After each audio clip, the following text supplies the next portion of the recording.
So why is it important that the UK water industry has a regulatory framework? Why do we need it when other businesses, the likes of IT and the hospitality sector, why do we need regulation when those other sectors don't? The slides and videos that follow this short clip should hopefully explain that in a lot more detail, but there's a very simple analogy that has always helped me understand it, and that involves beer. So I like from time to time a bottle of Budweiser beer, and I can buy it in my local bar in Whiteabbey for around £3 a bottle, and it's beer, and it's something we can all relate to. But if Budweiser decided that instead of selling their bottles of beer for £3 a bottle, that they were going to up their price from £3 to, let's say, £22 per bottle, I don't like Budweiser that much, and I would stop buying it. What would I do instead? I'd switch to another brand of beer, and for you guys it would be exactly the same. If you don't like the price of a product, you simply switch to another product which you think represents fairer value. Now,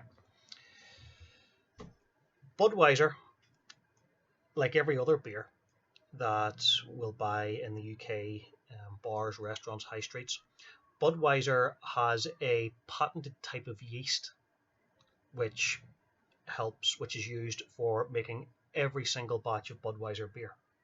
Now, along with every other alcohol manufacturer, this yeast will be specific to the brand. It'll be proprietary in that it will be protected and copyrighted, and certainly there'll be very few people with access to the strain of yeast used in Budweiser beer. And we understand that as well. But in my travels, I came across a place in Tanzania called Dar el Shalem, where they didn't use a special proprietary type of yeast. What they used instead to ferment the sugars and to make the beer was human feces, and it's been made this way for generations. They produce their beer by mixing human feces in with the water and the barley, and that introduces yeast as well to the process and ferments the sugars in the barley and makes alcohol. Now, each to their own, but if Budweiser decided that they were going to move in that same direction, and that they were going to, instead of using the yeast they have been using, they were going to use human feces to provide the break down the sugars into alcohol, then again I would decide that I don't like Budweiser that much, and I would switch to another brand, and you would all be the same. So not only do we switch if we don't like the price, or if we don't think the price is fair, but if we're not happy with the quality, we'll also take our business elsewhere. Now, it's not the same for customers in the water sector. Customers in the water industry have absolutely no, customers of the water industry have absolutely no choice as to which companies they use, or even if they're going to use the product or not. Water is fundamental for almost all aspects of human health, for our sanitation, for our cooking, for our hygiene. We've no choice but to use it, and we've also no choice in the water company we use. We must use the water company which covers the area in which we live if we're domestic customers. So an unscrupulous water company, or even a water company with a focus on making profit for its shareholders, which we understand, there's a large risk that it would charge increasing amounts for what is a fundamental utility which we can't live without. There's also a risk that they may be tempted to reduce the quality of the water or the service we receive in order to save costs. And in order to protect the customers, the UK government set up regulators to act as a simulated competition in the UK water sector when it was privatised in 1990, and this was firmed up in the Water Act of 1991. Now, what this sets out is the roles and responsibilities for the various water regulators that will cover the UK water industry. We have Ofwat, who protect the customer from unfair price rises. So Ofwat are the financial regulator for the water industry. They protect the customer in terms of the bill, but Ofwat also have a remit to protect the long-term sustainability of the industry. So as well as trying to ensure our bills are as reasonable as possible, they will also make sure that the UK water companies have, or the English and Welsh water companies, have enough investment and use that investment properly to ensure that the industry is sustainable for generations to come.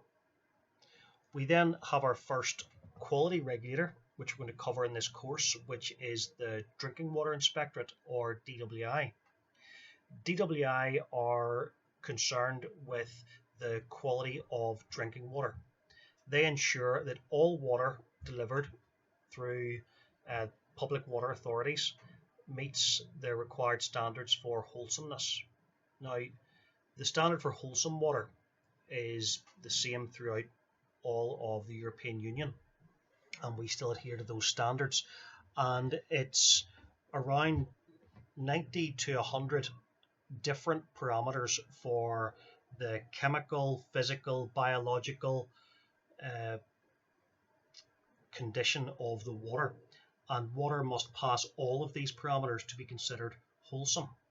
So the Drinking Water Inspectorate ensures that all water produced by the UK water companies is wholesome and fit to drink according to the water quality legislation. And the final important regulator to talk about is the Environment Agency. Now, the UK water companies will almost always be the biggest polluter in their area, and that's simply because of their remit to take everyone else's waste. Once you discharge your waste into the sewer, it becomes the property of the water company who owns that sewer. So because they collect all of the liquid, most of the liquid waste from a community, and they discharge it back into the rivers, lakes and streams of the environment, water companies are usually the biggest polluter in their area, and that can't be helped. But the Environment Agency ensures that the impact water companies have on the environment is mitigated and managed as much as is possible.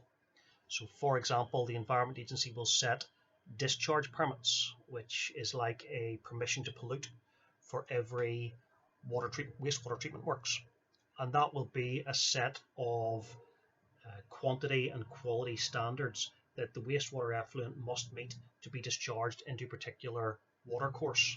And if a water company doesn't meet those standards, they can be prosecuted and fined in the courts, and the body that would do that would be the Environment Agency. Now, while Ofwat, the Drinking Water Inspector and the Environment Agency cover England and Wales, there are mirror organisations that do exactly the same role in Scotland and in Northern Ireland.